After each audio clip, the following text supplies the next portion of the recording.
ஆடம்பரத்தின் உச்சம் சென்னையின் கிழக்கு கடற்கரை சாலையில் கடல் அலையின் ஓசைக்கு நடுவே அமைந்திருந்தது. ஸ்கை கேசில் என்ற மாளிகை.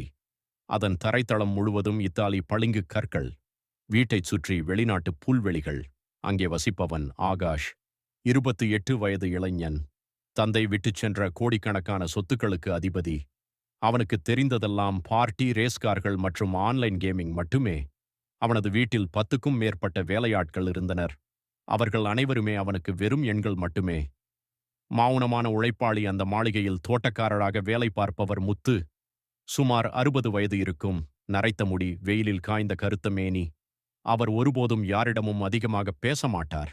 செடிகளுக்கு தண்ணீர் ஊற்றுவது, புற்களை சீரமைப்பது என தனது வேலையிலேயே மூழ்கியிருப்பார். ஆகாஷ் தனது சொகுசு காரில் வேகமாக உள்ளே வரும்போது முத்து ஓரமாய் ஒதுங்கி நின்று தலைகுனிந்து மரியாதை செய்வார். ஆகாஷ் ஒருமுறை கூட அவரை நிமிர்ந்து பார்த்தது கிடையாது. அந்த மர்மமான உணவு பொட்டலம் ஒரு நாள் மதியம் ஆகாஷ் தனது அறையின் பால்கனியில் நின்று கொண்டிருந்தான். அப்போது முத்து வேலையை முடித்துவிட்டு கிளம்பத் தயாரானார். அவர் தனது பழைய துணிப்பையில் ஒரு சிறிய பிளாஸ்டிக் டப்பாவை மிகவும் பத்திரமாக வைப்பதை ஆகாஷ் கவனித்தான். அது அன்று மதியம் வேலையாட்களுக்கு போடப்பட்ட மிஞ்சிய உணவாக இருக்கலாம் என்று ஆகாஷ் நினைத்தான். ஆனால் முத்துவின் முகத்தில் இருந்த அந்த பதற்றம் ஆகாஷுக்கு ஏதோ விசித்திரமாக தோன்றியது. முத்துவின் மறைவு திடீரென அடுத்த 3 நாட்கள் முத்து வேலைக்கு வரவில்லை. தோட்டம் காய்ந்து போயிருந்தது. செடிகள் வாடத் தொடங்கின. ஆகாஷின் மேலாளர் ரமேஷ் கத்திக் கொண்டிருந்தான். இந்த ஆளுங்களுக்கு ஒரு நாள் சம்பளம் அதிகமா கொடுத்தா போதும், வேலையை விட்டு ஓடிடுவாங்க. இவருக்கு பதிலா வேற ஒரு ஆளை பார்த்துடலாம் தம்பி என்றான். ஆகாஷ் மொபைலில் கேம் விளையாடிக் கொண்டிருந்தான். ஆனால் ஏனோ அவனுக்கு முத்துவின் அந்த தலைகுனிந்த முகம் ஞாபகத்திற்கு வந்தது. அவர் முகவரி எங்கே என்று கேட்டான் ஆகாஷ். வேறு ஒரு உலகம் ஆகாஷ். தனது காரில் முத்துவின் முகவரியை தேடிச் சென்றான். கார் ஒரு குறுகிய சந்திற்குள் நுழைய முடியாமல் நின்றது. ஆகாஷ் இறங்கி நடக்கத் தொடங்கினான். கழிவுநீர் ஓடும் சாக்கடைகள், கிழிந்த துணிகள் கட்டப்பட்ட குடிசைகள். ஆகாஷ் தனது மூக்கை மூடிக்கொண்டான். கடைசியில் ஒரு சிறிய ஓட்டு வீட்டின் முன்னால் நின்றான். கதவு பாதி உடைந்திருந்தது. உள்ளே இருந்து ஒரு பலவீனமான அழுகுரல் கேட்டது. இதயம் பிளந்த காட்சி. ஆகாஷ் உள்ளே நுழைந்தான். அங்கே கண்ட காட்சி அவனது ஆடம்பர உலகத்தை அசைத்து பார்த்தது. தரையில் ஒரு பழைய பாயில் முத்து படுத்திருந்தார். அவரது உடல் மெலிந்து எலும்பு கூடாக மாறியிருந்தது. அவருக்கு கடும் காய்ச்சல்.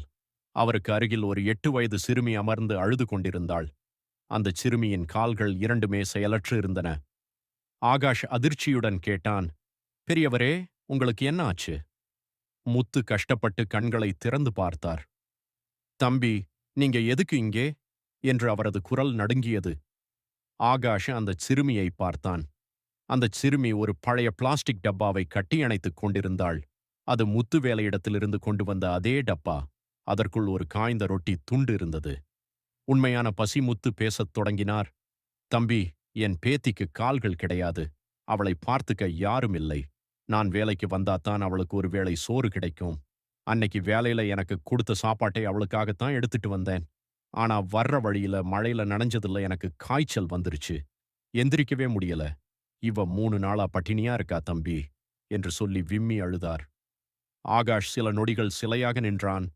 அவன் ஒருவேளை ஹோட்டலில் செலவு செய்யும் பணம் இந்த ஒரு குடும்பத்தின் 1 வருட செலவு என்பதை அவன் அப்போதுதான் உணர்ந்தான். அந்தச் சிறுமி ஆகாஷை பார்த்து, தாத்தாவுக்கு மருந்து வாங்கித் தருவீங்களா அண்ணா என்று கேட்டாள். அந்த சின்னஞ்சிறு குரல் ஆகாஷின் நெஞ்சில் ஆழமாக தைத்தது. மனித நேயத்தின் மாற்றம். ஆகாஷ் உடனடியாக தனது போனை எடுத்து தனது தனிப்பட்ட மருத்துவரை வரவழைத்தான். முத்துவை ஒரு பெரிய தனியார் மருத்துவமனையில் சேர்த்தான். அந்தச் சிறுமிக்கு தேவையான அறுவை சிகிச்சைக்கு ஏற்பாடு செய்தான். மருத்துவமனையில் முத்து குணமடைந்து கண் விழித்தபோது ஆகாஷ் அவர் அருகில் அமர்ந்திருந்தான். முத்து அவனது கைகளை பிடித்துக்கொண்டு, ஏன் தம்பி இதையெல்லாம் செய்றீங்க என்று கேட்டார். ஆகாஷ் சிரித்துக்கொண்டே சொன்னான், இவ்வளவு நாள் நான் ஒரு பெரிய பங்களாவுக்குள்ள இருட்டுல வாழ்ந்துட்டு இருந்தேன் பெரியவரே. உங்களை இந்த நிலைமையில பார்த்த பிறகுதான் வெளிச்சம் எதுன்னு எனக்கு தெரிஞ்சது.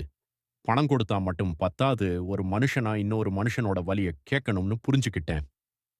புதிய விடியல். சில வாரங்களுக்குப் பிறகு முத்துவின் பேத்தி ஒரு நவீன சக்கர நாற்காலியில் அமர்ந்து ஆகாஷின் தோட்டத்தில் உள்ள பூக்களை பார்த்து சிரித்துக் கொண்டிருந்தாள்.